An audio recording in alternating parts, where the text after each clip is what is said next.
Hi Scorpio, welcome to Higher Source Tarot for your weekly tarot check for the week of August 16th through the 23rd. This is for all Scorpio, Sun, Moon, Rising, and Venus, and I hope you're all doing well. And I so appreciate everything you've done for the channel, from watching the readings to hitting that like button. I do appreciate that because it helps to get the readings out to new people. YouTube, when it sees likes, then we'll show other people watching Scorpio my readings for them. So thank you for that, and certainly subscribing. And if you're new here, I'd love to have you join us as a subscriber. And just know that I do readings every week, every Friday, and then typically again on Mondays or Tuesdays, so 2 times a week. So let's get the guidance here, please, for Scorpio. What does Scorpio need to know, please?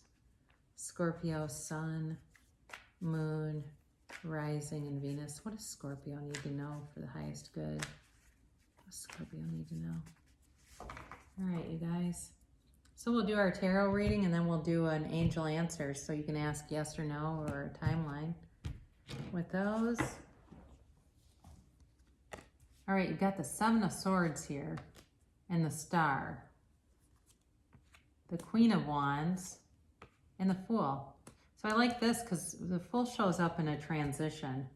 You've got the 9 of Pentacles, the 2 of Pentacles, the Wheel of Fortune, and the Page of Pentacles. So really interesting, because once you get past the 7 of Swords, it definitely feels like you're going into a new direction.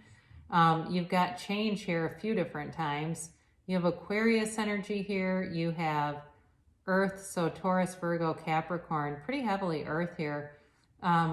Aries, Leo, Sag, and you do have, I mentioned Aquarius, but you also have Gemini, Libra here too. So, you know, you've got this 7 of Swords, and you know, with this card, it's often some kind of dishonesty around you, but it's short-lived. So you might have been misled on something. It's certainly, to me, it feels like it might be a job or something where you were misled or misgiven information, or promised something that was not delivered, whether it be a number of hours or pay or something. But, you know, you have to know with this, the perpetrator of this is hurting themselves. They don't always realize it, but they're so obvious about what they do, and it becomes more and more transparent. This really is like let whirling dervishes whirl. You know, we step away from them and let them do their thing, and he's going to cut the hell out of himself with all those swords. You don't even have to do anything to him because he does it to himself, all right? So if it's also to somebody that's been talking about you, same thing. I feel like they're going to end up pretty isolated by doing that.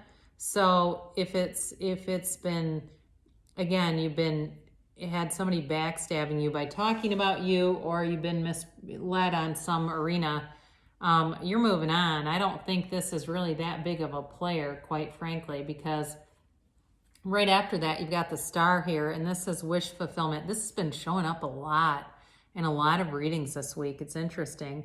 It's, you know, typically in the order of the tarot, it comes after the Tower. And the Tower is a much bigger shakeup than the 7 of Swords. He's kind of a pissant, quite frankly. I mean, he's annoying and he creates some havoc, but it's nothing that really can do any real damage. But with the Star card, you know, you walk free of that. You are on to bigger, better things. There's renewal here. There is, in this reading in general, you've definitely got a change coming, and all the elements are here to make it such an awesome transition for you. So, you know, there's also a really watery energy here. It's like pouring out your emotions too. So you may have a confidant that, or somebody that you just end up kind of venting to, and it alleviates some of the attachment to that low vibrational stuff. You know, it's a great way just to kind of let it go. You let it out and you let it go. So with the Queen of Wands, I do think you're pulling in some kind of love interest. It feels new to me. And it's passionate, all right? And I know I've been talking about work pretty much, but I do think this is sort of a secondary part of this reading or storyline, where somebody here, because again with this too, this is also a card of loyalty. So I feel like whatever disloyal thing happened, you've got a lot of loyalty around you. You know, you've got it a couple of times. So you look at these two, right? She's got her trusted black cat. He's got his white dog. And they're sort of like their companions that go along with them and warn them and look out for them. And it's just like you. I feel like you have somebody with you, your ride or die, who really looks out for you. So with this new love potential, it may be somebody you get set up with, where somebody you know says, hey, I know of somebody that would be good for you, or you would be good for them, or you'd be a good match. But if it's not that and you met them some other way, there's definitely a passionate, very strong attraction. There's feels like a biochemical kind of attraction, like a energetic thing that you're just drawn together. And it feels like it happens very quick. Okay, it moves fast, and it's like you feel like you've known each other forever, even though you haven't. There's so many similarities here. So it feels like a fun relationship, and a very passionate relationship. And so you've got the Fool, and I love to see this here because the Fool is a fresh, clean beginning. It's a brand new beginning. It's a clean slate. And there's, you know, he moves forward. Yes, he can be a little impulsive. But again, I do feel for somebody here, if you're swept away in love, that's kind of common, right? To be impulsive and move forward fast. And if it's with regard to a relationship, it does move fast. But he is, like I said, he shows up when you're having a transition, and it's pure potential. You've got infinite potential with this. So you've got really everything you need here. And it also, too, is a card, an ability to manifest. But for some of you, it's like you are kind of a natural manifester. You might not do a lot of study around it. You know, it doesn't mean you're watching all the law of attraction videos and reading all the books, that you just kind of naturally do it. Because also, too, in this card is the sun. And anytime there's the sun or the moon in a card, it's always bringing you a blessing, all right? And so it's just a very positive shift that shows up here. And with the Nine of Pentacles, you're also bringing forward money. There's, you know, this is a wealthy person. This is a wealthy companion. And again, you have it 3 times actually with the animals as companions. She's got the bird perched on her hand, right? So I didn't mention this, but with the Fool too, that's also a relationship that's built on trust, and it's built on the truth. So I do want to say that before we move on in a relationship, and even if it's work, there's truth there in a better situation coming in for you. And here it is. I mean, it brings in financial stability, it brings in loyalty, and it certainly could be you, that you're, you know, you're a loyal employee, you're steadfast. And, you know, again, materially, she brings in a lot, but she's also very relaxed about it. There's a very relaxed energy, and this ability just to attract all the right people, all the right situations. They just come into alignment. There's no worry here. Now, where you do get a little bit of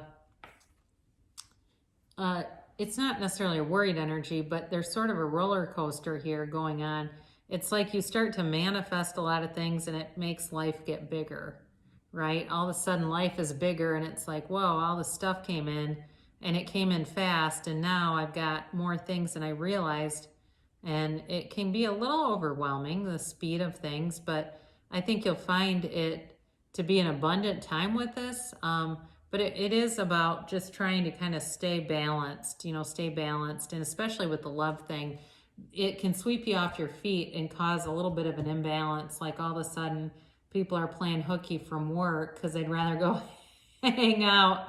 And so it's just kind of cautioning you to stay balanced.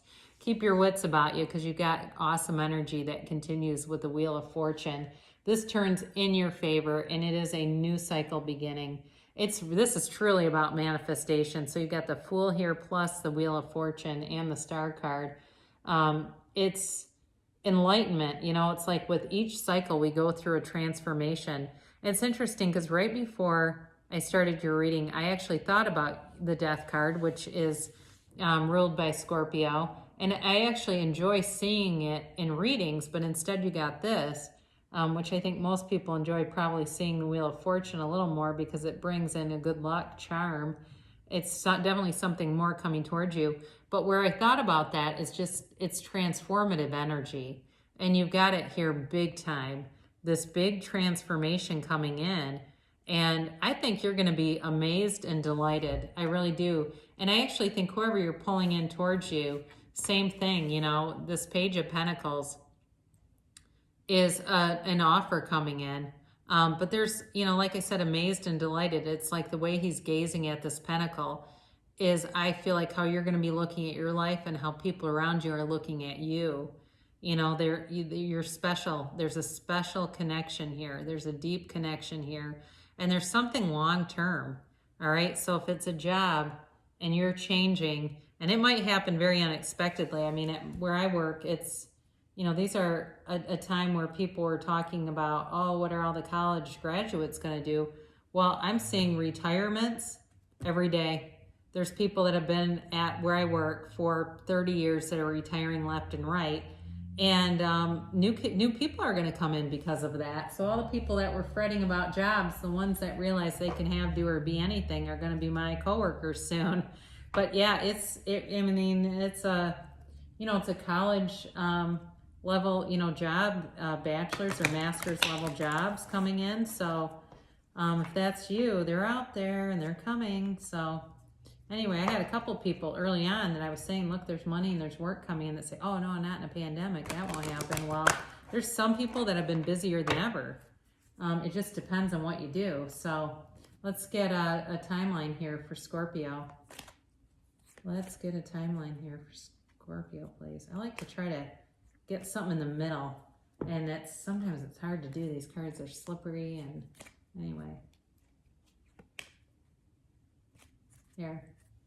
All right, so this is really more about your past energy. Ask your angels. So some of you may have been trying to connect and connecting and asking, and I mean, there's definitely a desire here because it comes through in the cards.